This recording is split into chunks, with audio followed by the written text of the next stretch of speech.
নমস্কার বন্ধুরা, আমি শুভঙ্কর ঘোষ। আজকে আপনাদের দেখাবো পুরনো টেবিল ফ্যান পরিষ্কার করে কীভাবে নতুনের মতো চকচকে করার উপায়। এখানে দেখতেই পাচ্ছেন টেবিল ফ্যানটা কি অবস্থা হয়ে আছে, হাওয়া কম দিচ্ছে। সবার প্রথমে আমি ফ্যানটার সুইচটাকে অফ করে ল্যাব থেকে আমি খুলে নেব।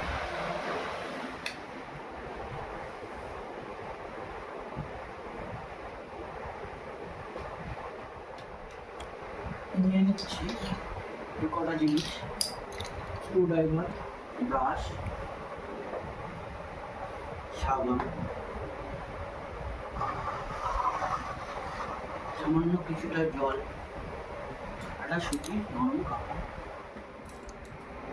এবার আমি স্ক্রুড্রাইভার দিয়ে তারটাকে ইউজ করে নেব।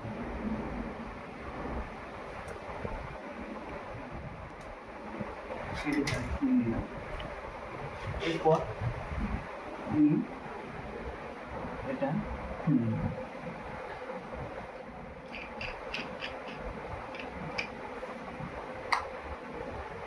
আস্তে করে ধরে প্লেটটাকে বার করে নিলাম। এরপরে একটা প্যাঁচ আছে, প্যাঁচটাকে খুলে তবে জালিটা বেরোবে।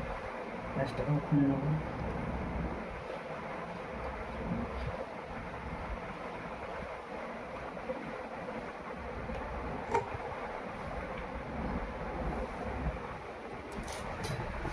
আমার সব জালি খোলা হয়ে গেছে, এই কারণে ফ্যানের হাওয়াও কম আসছে। এটাকে পরিষ্কার করব।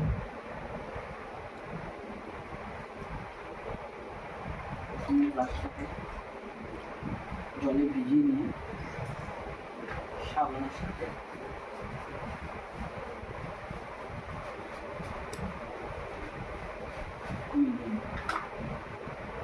এরপর পুরো অংশে ভালোভাবে লাগিয়ে দেব।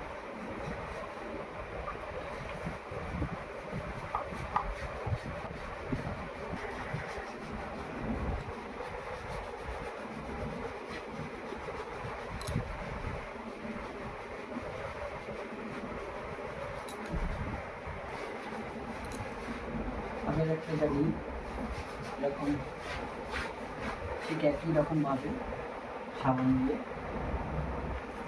ডলে নিতে হবে। পাখার প্লেটটাকে দেখুন কী অবস্থা হয়ে আছে, নোংরা, বুঝতেই পারছেন। তবে একই রকমভাবে প্লেটটাকে পরিষ্কার করে নেব। এবার আস্তে আস্তে প্লেটটাকে ফুটিয়ে নেব।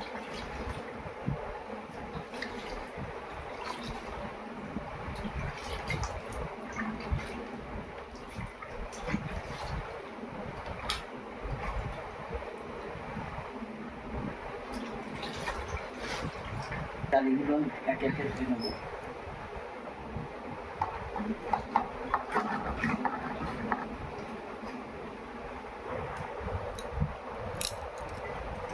ফ্যানের ব্লেড জালগুলো আমার ধোয়া হয়ে গেছে। এবার আমি এটাকে মুছব।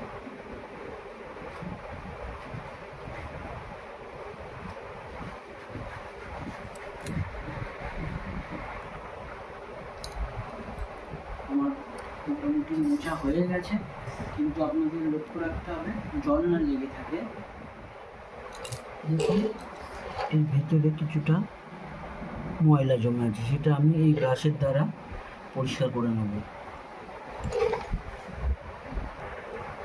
ফ্যানের বডিটাকে সুতির কাপড় দিয়ে ভালো করে মুছে নেব।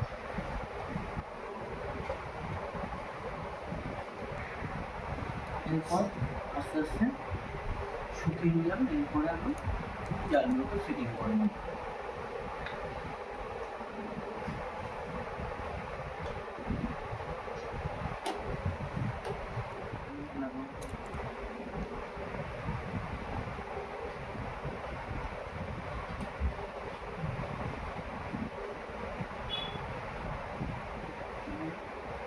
এরপরে আমরা ব্লেডটাকে ফিটিংস করে নেব।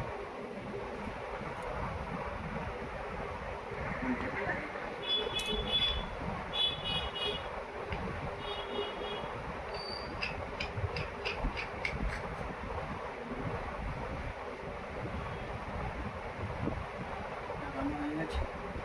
এরপর ডিটি জলটিকে লাগিয়ে নেব। তার আগে এর যে ব্যান্ডটা আছে, ব্যান্ডটা ফিটিংস করে নেব। এখানে থেকে লাগিয়ে নেব, করে কাট করে দেবে, টাইট হয়ে যাবে।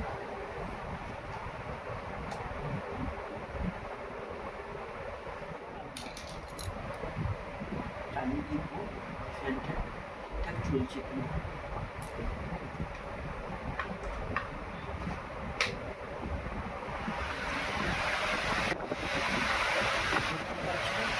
কতটা সুন্দর পরিষ্কার হচ্ছে, পুরো নতুনের মতো দেখাচ্ছে।